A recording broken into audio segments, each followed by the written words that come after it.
ನಗರದಲ್ಲಿ ಲೈಸೆನ್ಸ್ ಇಲ್ಲದೆ ಇರುವಂತಹ ಪಿಜಿಗಳನ್ನು ನಡೆಸ್ತಾ ಇದ್ದ ಮಾಲೀಕರಿಗೆ ಜಿಪಿ ಅಧಿಕಾರಿಗಳು ಮೈ ಚಳಿ ಬಿಡಿಸೋ ಕೆಲಸವನ್ನು ಮಾಡಿದ್ದಾರೆ ಮತ್ತು ದಂಡಾಸ್ತ್ರದ ಪ್ರಯೋಗವನ್ನು ಮಾಡಿದ್ದಾರೆ. ಟೋಟಲ್ ಆಗಿ ಎಷ್ಟು ಪಿಜಿಗಳ ಮೇಲೆ ದಾಳಿ ಆಗಿದೆ, ಹಾಗಾದ್ರೆ ಡೀಟೇಲ್ಸ್ ಏನೇನು ಸಿಗ್ತಾ ಇದೆ ನೋಡೋಣ. ಲೈಸೆನ್ಸ್ ಇಲ್ಲ, ಸುರಕ್ಷತೆಯೂ ಇಲ್ಲ. ನಗರದಲ್ಲಿ ಅನಧಿಕೃತ ಪಿಜಿಗಳ ಹಾವಳಿ, ಅಸುರಕ್ಷಿತ ಪಿಜಿಗಳ ಮೇಲೆ ಜಿಬಿಎ ದಾಳಿ, ರೂಲ್ಸ್ ಬ್ರೇಕ್ ಮಾಡಿದ ಪಿಜಿಗಳಿಗೆ ಬೀಗ.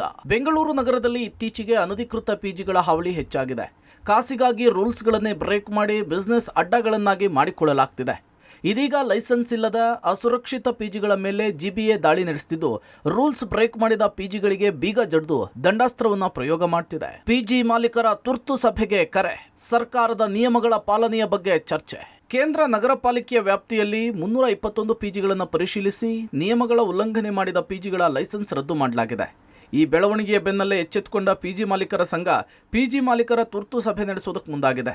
ಪಿಜಿ ಅಸೋಸಿಯೇಷನ್ ಅಧ್ಯಕ್ಷ ಅರುಣ್ ಕುಮಾರ್ ನೇತೃತ್ವದಲ್ಲಿ ಪಿಜಿ ಮಾಲೀಕರು ಪಾಲಿಸಬೇಕಾದ ನಿಯಮ ಹಾಗೂ ಸುರಕ್ಷತೆ, ಭದ್ರತೆಯ ಬಗ್ಗೆ ಕೈಗೊಂಡ ಕ್ರಮಗಳ ಬಗ್ಗೆ ಚರ್ಚಿಸಲಿದ್ದಾರೆ.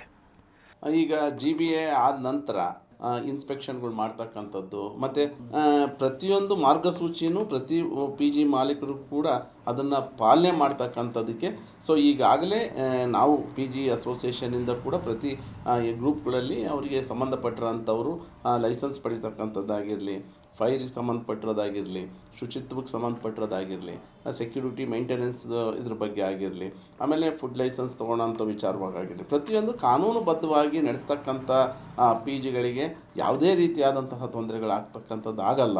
ಈಗ GBA ಆದ ನಂತರ ಕೂಡ ಒಂದು ವಿಶೇಷವಾದಂತಹ ಒಂದು ಜಾಗೃತಿ ಮೂಡಿಸ್ತಕ್ಕಂಥ ಒಂದು ಮಾರ್ಗಸೂಚಿ ಕೊಡ್ತಕ್ಕಂಥ ಒಂದು ಸಭೆನೂ ಮಾಡಬೇಕು ಅನ್ನುವಂಥ ಪಿಜಿ ಅಸೋಸಿಯೇಷನ್ ನಡಿ 3,000 ಪಿಜಿಗಳು ನೋಂದಣಿಯಾಗಿವೆ. ಅನಧಿಕೃತ ಪಿಜಿಗಳನ್ನ ಮಾಡಿಕೊಂಡು ಲೈಸೆನ್ಸ್ ಕೂಡ ಪಡೆಯದೆ ಕಾರ್ಯಾಚರಣೆ ಮಾಡ್ತಾ ಇರುವ ಪಿಜಿಗಳ ಮೇಲೆ ಅಧಿಕಾರಿಗಳು ನಿಗಾ ವಹಿಸುತ್ತಿದ್ದಾರೆ. ಪಿಜಿಗಳಲ್ಲಿ ಊಟ, ಅಡುಗೆ ಮನೆ ಸುರಕ್ಷತೆ ಹಾಗೂ CCTVಗಳ ಅಳವಡಿಕೆ ಸೇರಿ ಭದ್ರತೆಗೆ ಸಂಬಂಧಪಟ್ಟ ವಿಷಯಗಳ ಬಗ್ಗೆಯೂ ಕೂಡ ಅಧಿಕಾರಿಗಳು ಕಣ್ಣಿಟ್ಟಿದ್ದಾರೆ. ಅದೇನೇ ಇರಲಿ, ಅಧಿಕಾರಿಗಳ ದಾಳಿಯ ಬೆನ್ನಲ್ಲೇ ಪಿಜಿ ಅಸೋಸಿಯೇಷನ್ನಿಂದ ಸಭೆ ಕರೆದಿದ್ದು, ಈ ಸಭೆಯಲ್ಲಿ ಏನೆಲ್ಲ ಚರ್ಚೆ, ನಿರ್ಧಾರ ಆಗುತ್ತೆ ಅನ್ನೋದನ್ನ ಕಾದು ನೋಡಬೇಕಿದೆ.